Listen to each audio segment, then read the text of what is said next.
Hello everyone, I am Dr. Pawan Gupta, I doctor cataract and retina specialist.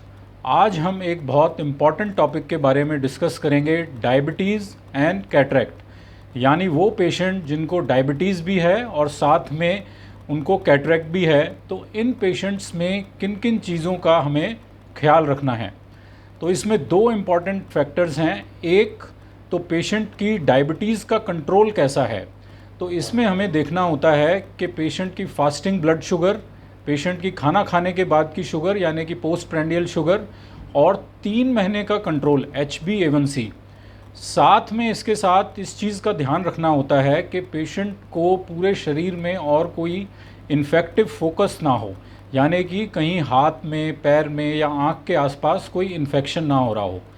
अगर patient की blood sugar level control है तो वो cataract surgery के लिए आगे प्रोसीड कर सकता है। सेकंड इम्पॉर्टेंट फैक्टर है कि आई की क्या कंडीशन है। तो जब हम आई का, इसमें एक डिटेल्ड एग्जामिनेशन की ज़रूरत होती है, जिसमें पेशेंट की नज़र यानी जिसको हम कहते हैं विजुअल एक्यूटी, पेशेंट के आँख का प्रेशर, और जो पेशेंट के एक आँख की आगे की काली पुतली होती है उसकी एग्जामिनेशन भी बहुत ज़रूरी है। उसमें हमें ये देखना होता है कि उसके ऊपर नई खून की नाड़ियाँ तो नहीं बन रही। फिर पेशेंट की पुतली डायलेट कर कर ग्रेड करना होता है कि लेंस की क्या ग्रेडिंग है और कौन से टाइप का कैटरेक्ट है पेशेंट को। एक बार आपने लेंस की ग्रेडिंग कर ली, उसके बाद सबसे ज़रूरी जो है वो है पीछे पर्दे की जांच। पर्दे में मेनली हमने ये देखना है कि पर्दे के ऊपर शुगर का असर आ रहा है या नहीं आ रहा।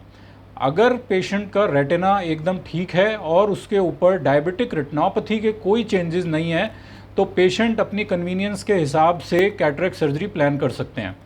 लेकिन अगर पेशेंट की आँख के ऊपर यानी कि उसके रेटिना के ऊपर डायबिटीज़ का असर आ रहा है, तो उसको फर्दर कुछ और इन्वेस्टिगेशन की ज़रूरत होती है। इसमें मेन इन्वेस्टिगेशन ये हैं OCT, एंजियोग्राफी और किसी किसी केस के अंदर अल्ट्रासाउंड।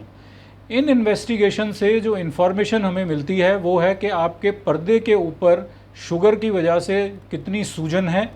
एंजियोग्राफी से हमें पता लगता है कि इसमें नई खून की नाड़ियाँ तो नहीं बन रही, और ये पर्दे में जो सूजन आ रही है, जो फ्लूइड लीक हो रहा है, ये कहाँ कहाँ से लीक हो रहा है।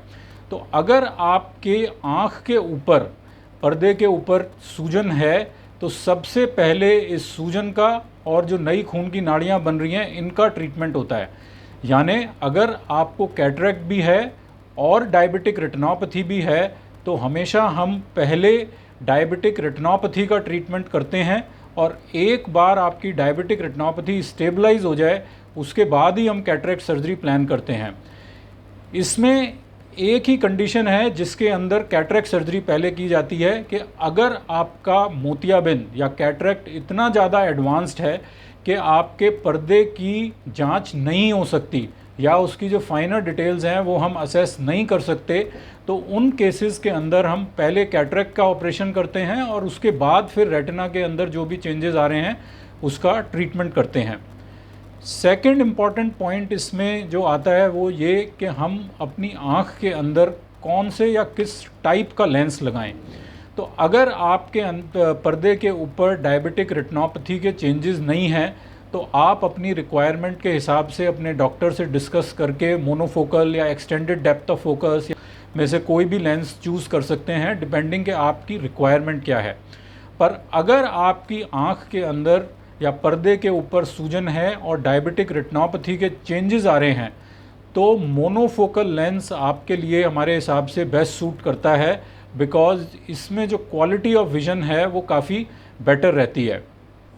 एक बार अब आपका कैटरेक्ट का ऑपरेशन हो गया है, उसके बाद का जो फॉलोअप है वो भी इक्वली इम्पॉर्टेंट है। तो उसमें जो भी आई ड्रॉप्स या अदर इंस्ट्रक्शन आपके आई डॉक्टर देते हैं वो आपने इक्वली फॉलो करना है। सेकंड, सर्जरी के बाद भी आपको अपनी ब्लड शुगर लेवल्स का पूरा ध्यान रखना है, और एक बार ऑपरेशन के बाद भी जो आपका रेटिना है उसका भी एग्जामिनेशन एक रेगुलर इंटरवल पर आपको कराते रहना है, बिकॉज ये सर्जरी होने के बाद भी आपके रेटिना के ऊपर डायबिटिक रेटिनोपैथी के चेंजेस आ सकते हैं।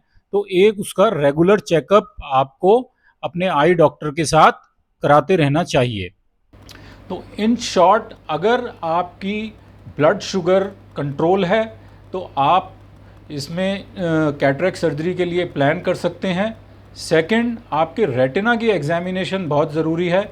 अगर आपके पर्दे के ऊपर शुगर का असर आ रहा है तो सबसे पहले हमें डायबिटिक रेटिनोपैथी का ट्रीटमेंट करना है, और एक बार वो डायबिटिक रेटिनोपैथी आपकी कंट्रोल हो जाए उसके बाद ही हमें कैटरेक्ट सर्जरी के लिए प्रोसीड करते हैं।